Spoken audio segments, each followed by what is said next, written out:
NXT, in 2 weeks' time, they are running the 2300 Arena in Philadelphia. This will be on a Wednesday night on November the 6th, head-to-head with Dynamite, because NXT is getting moved from Tuesday because of election coverage the night before. And so tonight's show, Raw, was in Philadelphia.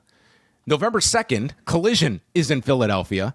And then just days later, NXT is in Philadelphia for NXT for that show on the Wednesday night. So Philadelphia is getting a lot of shows over the next 2 weeks. But yes, they made this announcement on Monday, confirming a report that was in the Observer last week that the arena had been booked, and still trying to confirm if it was going to be this Wednesday, November 6th, which is obviously going to be the next big TV episode that NXT builds up for. And we got the start of the promotion tonight on Raw with a commercial.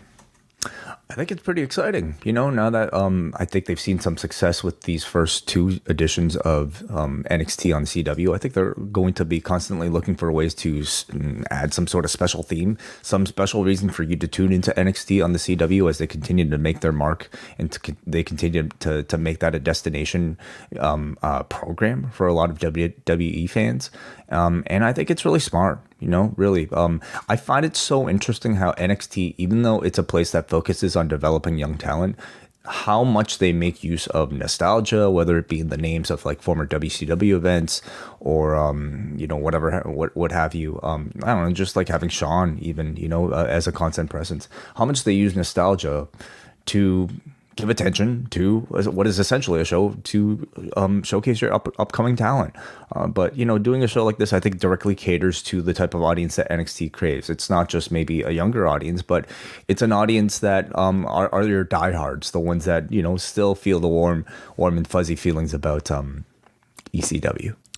It's leveraging that intellectual property. It's giving us that 360-degree monetization model that is going to be the new standard bearer. And of all the brands, I love the ECW IP. I love that IP as a child. And now it's matured. Now it's an adult brand that we can bring to the CW. And that to me is that's what sponsors want to hear. I like it. It's getting really good. Your Mark Shapiro. I'm working on it. Yeah. It's what I do in my downtime. Yeah, I found it interesting how maybe the original concept of bringing ECW under the WWE fold was very much this. It was a developmental system for your younger talent, yep. Except on Sci-Fi.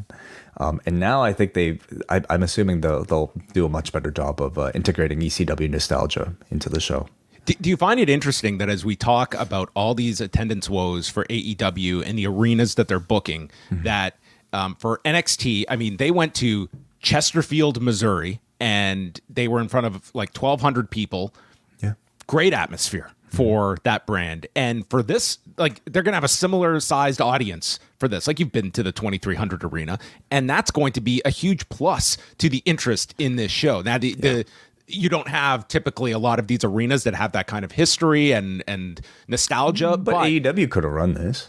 There's nothing stopping them from running that arena either. And it's the way they have renovated. Like, this went from like just a dump to like one of the nicer arenas of its size in the country. Mm-hmm.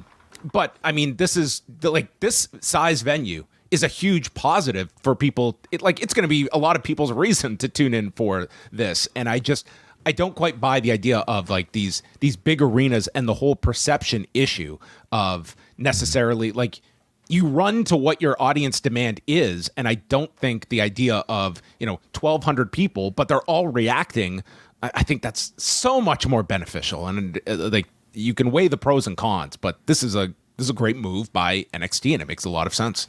Yeah. Well, I really do want to know what Tony means when he says like what amenities are better for people. Like you have more, like, what was the parking situation like at the 2,300 Arena? Do you remember? We took an Uber there. So, yeah, we took an Uber. I can't tell you.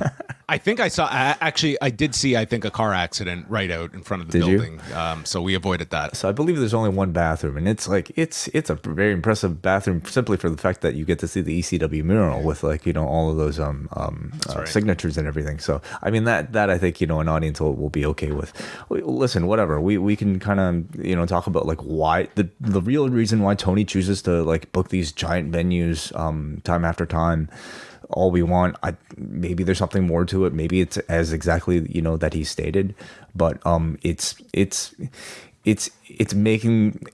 harming the perception of the product. Whereas I think in NXT they are using this limited audience to their advantage in some ways by booking venues like this. So who do you think appears? Do you think we get any ECW alumni or is it strictly in name only? Oh, just based off the commercial, they're totally going to lean into that. I don't think it's going to be an ECW nostalgia show, but cameos, I think they've kind of set the table for that. Whether it's a Sandman doing a run-in, Heyman might be too much for that show. Like that comes down to the storyline. Like he's been left off TV for a reason. True, right. I don't know if you necessarily want to bring him back for that. But yeah, I totally imagine they're going to have some cameos there for that. Maybe Sandman is your best bet for. I could see the FBI with the family. That would be my second choice. Yeah, the FBI. Maybe they'll get Chili Willy. Chili Willy, I don't know if I remember him. Oh, okay. Well, if you like this video, consider joining our Patreon, the Post Wrestling Cafe. Multiple bonus podcasts every week, ad-free shows, and access to our full archive. Otherwise, a like and subscribe is much appreciated. Thank you for watching.